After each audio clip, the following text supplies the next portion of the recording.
นี่ก็มาจับคอมเมนต์อันเป็นเสื้ออันถามว่าขายวันแล้วนอกเนี่ยเนาะเขาก็มาขายตำส้มตีราชิวค่ะป้เป็นปอฮะปอเฮิร์นแน่หนึ่งป้อยไทยป้เป็นปอห้าวหนึ่งป้อย3เพลงป้เป็นเหมาได้เป็นหลายๆเลยค่ะalo cứ chiêm là lu cứ chiêm là lu chừng cả má con một hết cứ tráng là bên khai cái đó à cứ tráng à cậu hắn bên cứ chiêm lại lại à há có tai có phải đi còn cứ tráng đấy bên khai cứ chiêm thôi à con trai ở đây người này không thì cậu cứ tráng lên mắt kín à cứ chiêm quay nóหมักพิษก็พิษนะลูกหมักพิษยังไงสีโชบพิษเลยนั่น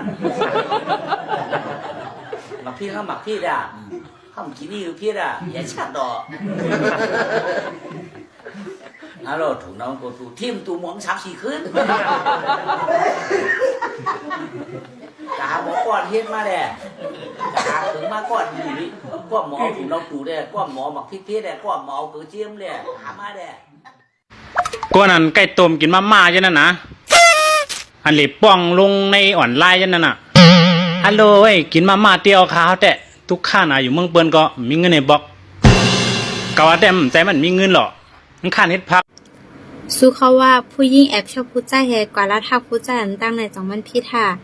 ยันว่ก็ชอบย่าผู้ชายก่อนนึงหันที่ใน TikTok เขาเป็นคนดีหมอยุ่มแต่ใจก้นเล่านะแต่เขาเป็นก็ที่หมอยุ่มเฮก็เซ็งวันนะฮะพอเข้ากันละทักเขาในจ่องมันเตพี่ถือเนาะวันตั้งหักวันที่14โกสูมไปมีคนขีดตักมังนั่นน่ะ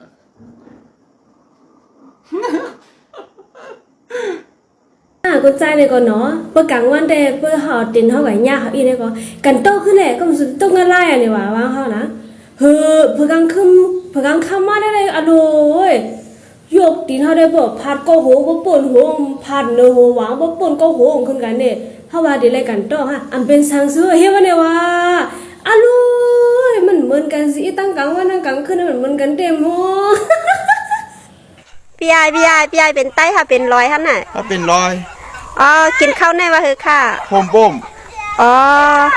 ก็นั่นมากินไหนคะลูกมาลาดยังว่ำลาดละ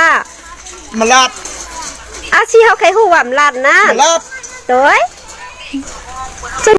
มีก็หักอยู่ไกลในอ่ำปอลียามค่ะเนาะใจถึงมันก้วยกับมันขึ้นแรง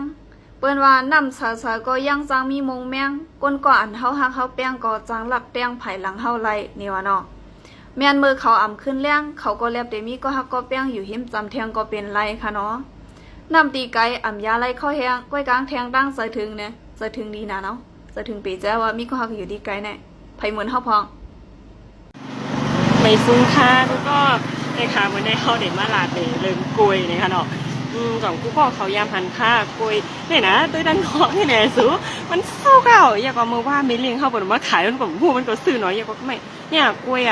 มันสู้เก่าก็ไม่เขาบอกว่ามันหลวนเนาะได้กินด้วยอินเนี่ยว่ะแต่ว่ามันกลิ่นแล้วสูเนี่ยมันแข็ง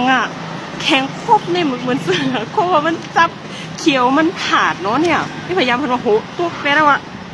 นี่นะมันเป็นเสือเนี่ยมันกลิ่นอะไรแต่มันสู้นะสูเนี่ยด้วยเครื่องหรอในแผ่นไผ่ก็มาบิดเลนไผ่ก็เหมือนยามพันว่ะเมื่อให้ในบนห้องกุยกินมาตั้งแต่ข้าเกิดมาข้าย่ำไปยาพันกุยเพื่อไหนบอกกุยที่เขายามพันเนาะสูเนาะมือเขาอยู่เมืองนอกนั่นเป็นกุยมีเม็ดตั้งในนะเขายามพันนั่นเป็นกุยเถื่อนมันกลิ่นอะไรนี่หันให้กุยมันสู้กับเปลือกมันเหลืองเห็นได้สูเป็นกล้วยไตหรือว่ากล้วยยาแข็งเมื่อเข้าในขนมเนี่ยยิดเลยเกี่ยนกิ๊กเอาคาสูเนี่ยเป็นเครื่องดังหรือเนี่ยเป็นกล้วยไตปกติในขนมสูนกดีแบบกล้วยยาแข็งเนี่ยขนมในแบบเนี่ยก็มาก็แค่ไหนก็ยิบให้ไหนก็เป็นก็โอนนะสูแต่เนี่ยยิบผีก็เป็นก็เป็นหนุ่มโอนในขนมนะคะอันนี้เนี่ยอันนี้เป็นกล้วยยาแข็งกันเตะดินเท่ายามหันเท่ายามกินในขนมในกินด้วยนะนั่นคู่แบบแต่เนี่ยมันคุ้มเลยมันคุ้มเห็นไหมมันกบขาดก็เดียวค่ะนี่พยายามหันจนในพอบอกเขาพองเล่นยามหันพอค่ะเลยซึ่งค่ะ